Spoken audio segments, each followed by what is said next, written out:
안녕하세요. 저는 얼마 전 남편의 충격적인 비밀을 알고 지금 이혼을 진행 중인 여성입니다. 지금 생각해보면 정말 세상에 별의별 일이 다 있는 것 같아요. 여러분들도 오늘 제 이야기를 들으시고 결혼하기 전에 생각 많이 해보시길 바랍니다. 저는 우선 남편과 30대에 만났어요. 그때 저는 평범한 직장인이었고 남편은 공무원이었죠. 그 당시에 공무원이라고 하면 안정적인 직업에 공부도 나름 열심히 한 남자라고 생각해서 남편을 처음 봤을 때부터 호감이 있었습니다. 그렇지만 남편은 저한테 호감이 없는 것 같았죠. 저는 처음부터 남편에게 들이대면서 오늘 술 먹자, 오늘 밥 먹자, 내가 사줄게 하며 매일같이 문자를 보냈고 남편은 3번 튕기다가 딱 한 번 먹어줄 정도로 쉽게 넘어오지 않더라고요. 중간중간 너무 포기하고 싶었지만 남편은 너무나 제 스타일이었고 만나보고 싶었기에 짝사랑을 그만둘 수 없었습니다. 그 남자 회사와 저희 회사는 거리가 좀 있었는데 일부러 조금이라도 마주치기 위해 그 사람 회사 근처에서 점심밥을 사 먹기도 하고 퇴근을 하러 집에 가는 길에도 일부러 돌아서 그 사람 집 근처로 지나가기도 했습니다. 그런데 정말 10번 찍어도 안 넘어가는 남자가 없다는 말이 사실이었는지 그 남자는 저의 이런 지속적인 애정 공세에 결국 넘어가고 말았어요. 제가 매일같이 보자고 하니까 저희는 만나는 횟수가 점점 증가했고 같이 데이트도 하면서 사랑을 키워나갔죠. 물론 그 남자한테 제가 먼저 손도 잡고 스킨십도 했지만 그래도 저는 좋았습니다. 그렇게 같이 만나가는 횟수를 늘리고 연애를 하는데 무려 2년이 걸렸어요. 저는 2년의 끈질긴 노력 끝에 이 남자를 얻었다는 생각에 너무 기뻤고 남자친구도 저에게 너무 잘해주더라고요. 남자친구는 원래 성격부터 다정하고 여성스러운 면이 있었지만 저는 늘 칠칠 맞고 털털했기에 저와 너무 잘 어울렸어요. 그렇게 저희는 3년 동안 연애를 했습니다. 연애를 할수록 이 사람이 더 좋아졌고 함께 미래를 꾸려나가고 싶다는 생각이 더욱 커지더라고요. 그치만 제가 결혼하자고 하면 이 사람은 싫다고 결혼 생각 없다고 했습니다. 저는 그 말에 상처를 받았고 혹시 내가 아내로 삼고 싶지는 않는 건가 싶어 일부러 성숙한 척도 해보고 어른스러운 면을 많이 어필했는데도 그 사람의 마음은 변치 않더라고요. 그럼 오빠는 결혼 안 할 거야? 라고 물으면 그 사람은 난 결혼 안 할래 라고 했습니다. 저는 이 사람과 관계가 끝나면 더 이상 누구를 만날 자신이 없었기에 같이 저와 오빠를 설득할 사람을 구하기로 했어요. 바로 오빠의 부모님이었죠. 저는 오빠 몰래 오빠의 부모님을 찾아뵈어 여자친구라고 인사를 드렸고 다행히도 저를 좋게 봐주셔서 벌써 예비 며느리가 되었습니다. 그래서 오빠네 부모님에게 결혼을 하고 싶다고 말씀드리니 너무 좋다고 자기들이 도와주겠다고 하셨고 열심히 저와 결혼하라고 오빠한테 말했다고 하더라고요. 그게 오빠에게 조금 효과가 있었는지 저에게 와서 너 우리 부모님한테 나랑 결혼하고 싶다고 했다면서? 라고 물어보더라고요. 난 오빠랑 결혼하고 싶은데 오빠는 왜 나랑 결혼하기 싫어? 나도 네가 좋은데 난 결혼하면 내 사생활이 침해되는 게 싫어. 그게 무슨 소리야. 난 결혼해도 오빠 인생 참견 안 해. 오빠가 뭘 하든 나는 간섭 안 할 거야. 난 단순히 오빠랑 나랑 부부가 되는 걸 원하는 거지 오빠 인생에 참견하는 걸 원하는 게 아니야. 너 정말로 내 인생에 관여 안 할 거지? 난 나한테 이래라 저래라 하는 거 별로 안 좋아해. 응, 절대 관여 안 해. 서로 우리 인생에 관여하지 말자. 그래도 난 오빠 사랑해. 오빠와 저 사이에서 드디어 오해가 풀렸는지 오빠는 저와 결혼을 결심했고 그렇게 결혼식도 순조롭게 진행되었죠. 저희 부모님도 다행히 듬직해 보이면서 다정한 오빠를 좋아하셨고 오빠네 부모님도 저를 딸처럼 여겨주셨어요. 그렇게 결혼을 하고 이제 안정적인 가정이 생기니 너무 행복했습니다. 오빠와 저는 어느 정도의 거리도 유지하면서 세상에서 제일 친한 친구 같은 부부가 되었고 결혼 생활도 너무 즐거웠어요. 그렇게 몇 달 동안 오빠와 함께 살다 보니 아이를 갖고 싶다는 생각이 들었습니다. 솔직히 처음부터 들긴 했지만 혹시나 오빠가 원하지 않는다면 제가 상처를 받을 것 같아서 선뜻 말을 못하고 있었는데 이제 결혼한 지도 조금 됐고 그래서 물어보기로 했죠. 오빠, 혹시 우리 아기 가질 생각 없어? 응, 없는데? 뭐? 왜 이렇게 단호해? 조금 생각해보고 말해봐. 생각해도 똑같아. 난 지금이 좋아. 그냥 이렇게 살자. 서로 인생에 관여하지 않은 채로 친구 같은 부부로. 난 그래도 오빠 닮은 아이 낳고 싶은데. 난 아이를 낳으면 무슨 행복이 있는지 잘 모르겠어. 매일같이 울기나 하고 돈만 나가고 차라리 그 돈으로 옷을 사 입고 여행을 가든지 하지. 오빠는 아기가 마냥 귀찮다는 식으로 이야기했고 아이가 생겨도 자기는 부성애가 없을 것 같다며 임신을 반대했어요. 그런데 저는 포기하지 않았습니다. 저도 어렸을 때는 오빠와 똑같은 생각을 했었는데 시간이 지날수록 아이들이 너무 귀엽고 얼른 가정을 꾸리고 싶다는 생각을 많이 했거든요. 그래서 오빠도 저처럼 생각이 변했으면 좋겠다는 마음에 일부러 오빠 옆에서 아기 관련된 영상도 많이 보고 이야기도 많이 꺼냈습니다. 그런데 그럴 때마다 오빠는 조금 더 생각해보자 라고만 할 뿐 깊은 이야기를 하지 않더라고요. 저도 이제 40살이 다 되어가는 나이인데 지금 임신 계획을 세워도 임신이 될지 말지 불분명한데도 이렇게 오빠가 피하기만 하니까 너무 막막했습니다. 분명 오빠 주위에도 아이를 낳은 친구들이 수두룩 빽빽할 텐데 말이죠. 그런데 오빠는 제가 옆에서 아기에 관련된 영상을 보고 웃고 있으면 오빠는 다른 영상을 보고 웃고 있었습니다. 저는 뭐 봐? 라고 물으면 오빠는 숨기더라고요. 처음에는 혹시 이상한 걸 보나 싶어서 놀리려고 오빠 휴대폰을 몰래 봤어요. 그런데 오빠가 보던 건 바로 성별을 바꾼 사람들과 관련된 영상이었습니다. 솔직히 저는 그 사람들이 어떤 사람인지는 대충 알지만 그런 사람이 주위에 없기도 하고 성별을 바꾼다는 것 자체가 간호사인 제가 봤을 때 너무 납득이 되지 않아서 그렇게 긍정적으로 보고 있진 않아요. 그런데 오빠가 그런 영상을 보고 재밌어하고 실실 웃는 걸 보니까 이해가 되지 않아서 오빠한테 물어봤습니다. 오빠, 이런 영상 왜 봐? 왜 남의 휴대폰을 함부로 봐? 왜? 난 이런 거 보면 안 돼? 남? 우리가 남이야? 아니, 내 말은 왜 이런 거 보냐고. 난 그런 사람들 이해가 안 가. 왜 성별을 바꾸는 거야?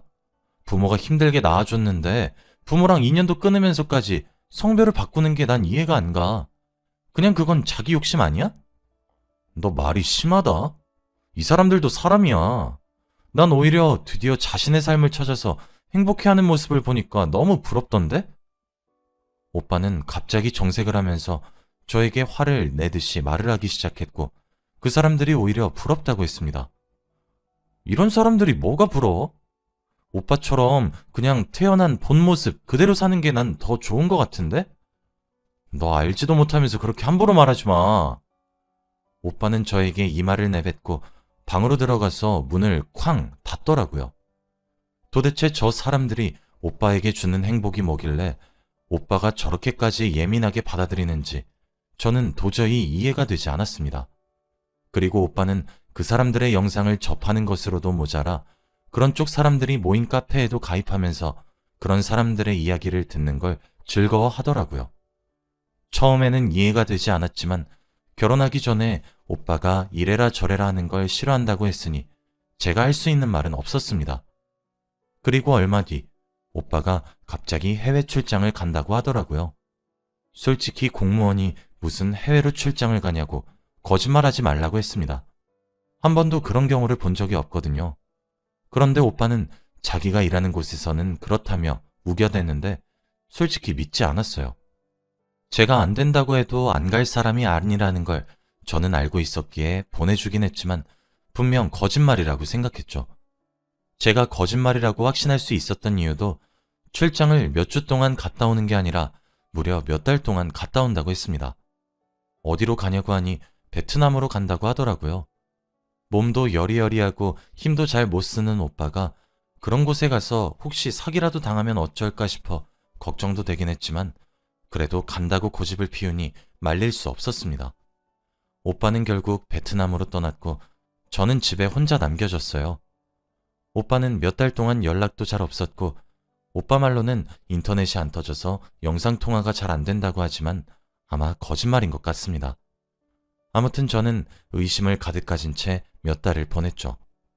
저는 대학병원에서 간호사 일을 하고 있는데 오빠가 출장을 가고 나서 환자도 많이 들이닥쳤고 긴급 수술도 많아서 바쁜 나날들을 보냈더니 몇 달이 금방 지나가더라고요.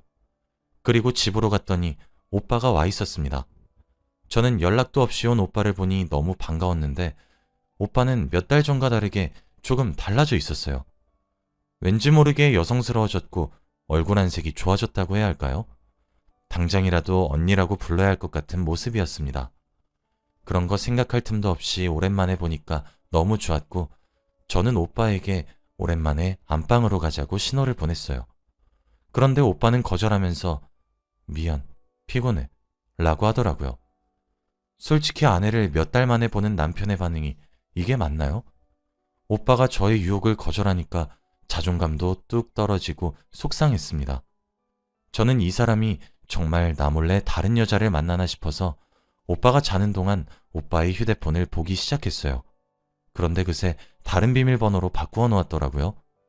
오빠는 늘 패턴으로 비밀번호를 해놓는데 옛날에 인터넷에서 찾아보았던 방법을 써서 패턴을 풀었습니다.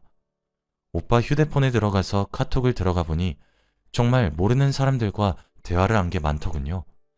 그동안 나랑 연락도 잘 안 해줬으면서 다른 사람들과 이렇게 친하게 대하는 거 보니까 속상했어요. 그리고 동호회 같은 것도 들었더라고요. 잘 알지는 못하지만 남자와 여자 다 같이 있는 그런 동호회였습니다. 오빠가 저와 결혼해 주기 전에 이래라 저래라 하는 거 싫고 인생에 관여하지 말라고 한 게 다 이렇게 살기 위해서 그랬나 봅니다. 과거에 저는 오빠한테 완전 미쳐 있었고 오빠가 아니라면 결혼을 하고 싶지도 않았어요. 그래서 잠시 잘못된 선택으로 오빠와 결혼한 것 같습니다. 오빠가 집에 돌아와서도 저희의 애정은 불타오르지 않았죠. 저는 3교대 일을 하고 있어서 새벽에 출근하거나 저녁에 출근하거나 매일 출근하는 시간이 다 달랐고 오빠는 회사에서 일도 하고 주말엔 동호회 사람들이랑 만나기도 해서 서로 집에서 마주칠 일도 별로 없었죠. 같이 한 식탁에 앉아서 밥을 먹었던 때가 언젠지도 잘 모르겠습니다. 아무튼 그렇게 몇 달간을 서로 안부 인사도 하지 않은 채 산 것 같아요. 정말 어른들이 말하는 배우자가 동거인이 된다는 게 바로 이런 거구나를 뼈저리게 느꼈습니다. 저도 더 이상 오빠에게 매달릴 힘도 없었고 오빠도 지금처럼 서로에게 관심 없는 삶을 살아가는 게 더 좋다고 느끼는 것 같았죠. 그렇게 저희는 각자의 삶을 살아가고 있었습니다. 저는 이제 나이도 많이 먹고 그래서 수간호사로 승진을 했고 응급실을 총괄하게 되었어요. 새벽의 응급실은 정말 전쟁통과도 다름없는데 다른 곳보다 응급실이 제 체질에 더 잘 맞기도 하고 다른 사람들은 응급실을 하고 싶어 하지 않아서 제가 할 수 있었습니다. 그런데 이날 저와 남편의 사이는 끝이 나고 말았어요. 다들 저희 병원 사람들은 저희 남편의 얼굴을 알고 있습니다. 결혼식 할 때도 온 적이 있기도 하고 제가 하도 남편 이야기를 많이 해서 다 알거든요. 그런데 그날 새벽에 구급차로 저희 남편이 실려왔습니다. 새벽에 어딜 갔다가 오는 건지 교통사고가 크게 났다고 하는데 다리에 피가 철철 흐르더군요. 저와 동료 간호사들은 당장 급한 치료부터 하기 위해서 남편의 바지를 쓱 벗기려고 하는데 그때 남편이 소리를 치면서 안 돼! 라고 하는 게 아니겠습니까? 저는 그래도 남자라고 여자 간호사가 있어서 부끄러워 그런 줄 알고 남자 간호사와 저만 있는 채로 커튼을 친 채로 남편이 입고 있는 바지를 내렸습니다. 그런데 바지를 내리니 아주 충격적인 것이 있었어요. 정말 지금 생각해도 어이가 없는데 바로 남편이 여자처럼 변한 것이었어요. 저와 남자 간호사 2명은 서로 당황한 채로 아무것도 하지 못했고 너무 급하니 처치부터 하자는 생각으로 급하게 정신을 차린 채 피가 나는 부위를 치료하기 시작했어요. 의사 선생님께서 내려오시기 전까지 지혈을 하고 남자 간호사를 밖으로 내보낸 채 남편과 단둘이서 커튼 속에서 이야기를 하기 시작했어요. 오빠, 이거 뭐야? 왜 몸이 이렇게 변한 건데? 나중에 다 설명할게. 어차피 다 말하려고 했어. 아니, 그리고 왜 이렇게 된 건데? 도대체 무슨 일인데? 나중에 다 설명할게. 저는 이게 도대체 무슨 상황인지 당황스럽기만 했고 간호사들도 저에게 아무것도 묻지 않더라고요. 그때 마침 의사 선생님께서 내려오셔서 바로 수술을 진행했고, 저는 수술실 밖에서 남편을 기다리며 제가 보았던 것을 다시 상상했습니다.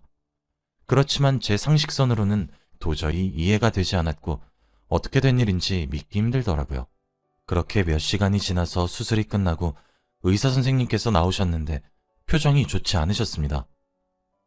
수술은 잘 끝났지만 혹시 남편분이 얼마 전 외국에 다녀온 경험을 하셨나요? 네? 그게 무슨 소리세요? 아니, 수술하면서 알게 된 사실인데 이미 여성 호르몬 주사도 많이 맞으셨고 모든 심사도 다 끝낸 상태시던데 혹시 모르셨나 싶어서요. 혹시 호르몬 주사를 맞고 심사까지 끝낸 것이라고 하면 남자에서 여자로 성별이 바뀌는 그거 말씀하시는 거예요? 네. 우선 지금 남편분 중환자실로 옮겼으니까 가서 이야기 좀 나누어 보세요. 그렇게 의사 선생님은 자리를 뜨셨고 저는 다리가 덜덜 떨리는 채로 상황을 다시 곰곰이 생각하기 시작했어요. 어떻게 저한테 이런 일이 생길 수 있나요? 이 남자가 너무 좋아서 결혼을 했는데 남편이 여자가 되었다고 합니다. 남편이 저와 결혼도 하기 싫어하고 아기도 낳기 싫어하고 사랑을 확인하는 시간도 가지기 싫어하는 게 바로 이것 때문이었나요? 그리고 성별을 바꾼 사람들인지 뭔지 하는 영상을 보는 것도 다 저번에 그렇게 정색하며 화를 냈던 것도 그리고 성별을 바꾼 사람들인지 뭔지 하는 영상을 보는 것도 다 저번에 그렇게 정색하며 화를 냈던 것도 전부 자기 일이라서 그랬던 거겠죠. 저는 식은땀이 줄줄 흘렀고 중환자실로 가는 내내 손과 다리가 너무 떨려서 걷지도 못했습니다. 주위에 지나가던 동료 간호사가 제 안색이 좋지 않으니 와서 도와주었고 겨우 중환자실로 갈 수 있었습니다. 남편은 아직 마취에 깨어나지 않아서 잠을 자고 있더라고요. 저는 정말 당혹스러움을 감추지 못했습니다. 그렇게 몇 시간 동안 허공만 바라보면서 남편이 일어나기를 기다렸어요. 남편은 몇 시간 뒤에 일어났습니다. 저를 보자마자 안색이 좋지 않은 걸 보고 당신한테 말하러 가는 길이었어 라고 하더라고요. 제가 집에 있는 줄 알고 말하러 가기 위해 과속을 하다가 교통사고가 났다고 합니다. 제가 아무 말도 하지 않으니 더 과관인 이유를 이야기하더라고요. 사실 당신과 결혼을 하지 않겠다고 한 이유도 이것 때문이야. 난 여자가 되고 싶었거든. 근데 집에서 반대도 너무 심하고 사회적으로 아내가 있는 남편이 보기 좋으니까 결혼한 거야. 당신도 나한테 많이 매달리기도 했고 그래서 각자 살면 괜찮을 줄 알았어. 근데 전혀 괜찮아지지 않았고 나는 수술을 결심했지. 그때 베트남으로 출장 간다고 했던 것도 수술하러 간 거였어. 속여서 너무 미안해. 내가 진작에 말하려고 했는데 너무 무서웠어. 나와 이혼해도 좋아. 남편이 그렇게 말하니까 정말 할 말이 없더라고요. 생각해보면 이렇게까지 티를 냈는데 눈치를 채지 못한 제가 너무 한심했습니다. 그리고 남편이 감정에 북받쳤는지 펑펑 울면서 나도 너무 힘들었어. 그런데 여보, 나 지금에서야 내 삶을 찾은 것 같아. 난 지금 너무 행복해. 응? 제발 이제 나 놓아주고 각자 삶 살자. 라고 하는 겁니다. 저는 한 번도 성별을 바꾼다는 거에 깊게 생각해 본 적이 없고 항상 부정적으로만 여겼던 사람인데 막상 제 남편이 그렇다고 하니까 저도 감정이입이 되면서 그동안 얼마나 힘들었을까? 이 말이 제일 먼저 나오더라고요. 남편도 제가 예상 외의 말을 꺼내니 놀란 눈치였습니다. 한 번도 제 앞에서 운 적이 없던 사람이 그렇게 어린아이처럼 우니까 너무 마음이 아파왔어요. 그동안 마음고생하고 힘들었을 그 사람이 너무 불쌍하고 이제라도 행복해졌다고 하니 그걸로 됐습니다. 그렇게 저는 남편과 깔끔하게 각자의 삶을 살기로 하고 의리로 시부모님께 절대 말씀드리지 않았어요. 남편 말로는 자기가 알아서 말할 테니 조금만 시간을 달라고 하더라고요. 그때는 너무 당황스럽고 놀라고 화도 났지만 지금 생각해보면 그냥 체념합니다. 그래야 저에게도 더 편한 것 같아요. 정말 세상 살다가 별의별 일이 다 있네요. 지금은 그 사람과 이혼 소송 중입니다. 미안하다고 저한테 위자료를 많이 준다고 해요. 그거라도 받고 이제 진짜 관계를 끊으려고요. 나이 50이 다 되어서 정말 대단한 일 한번 겪었습니다. 여러분도 결혼 잘 생각해보고 하시길 바랄게요. 제 이야기는 여기까지입니다. 들어주셔서 감사합니다.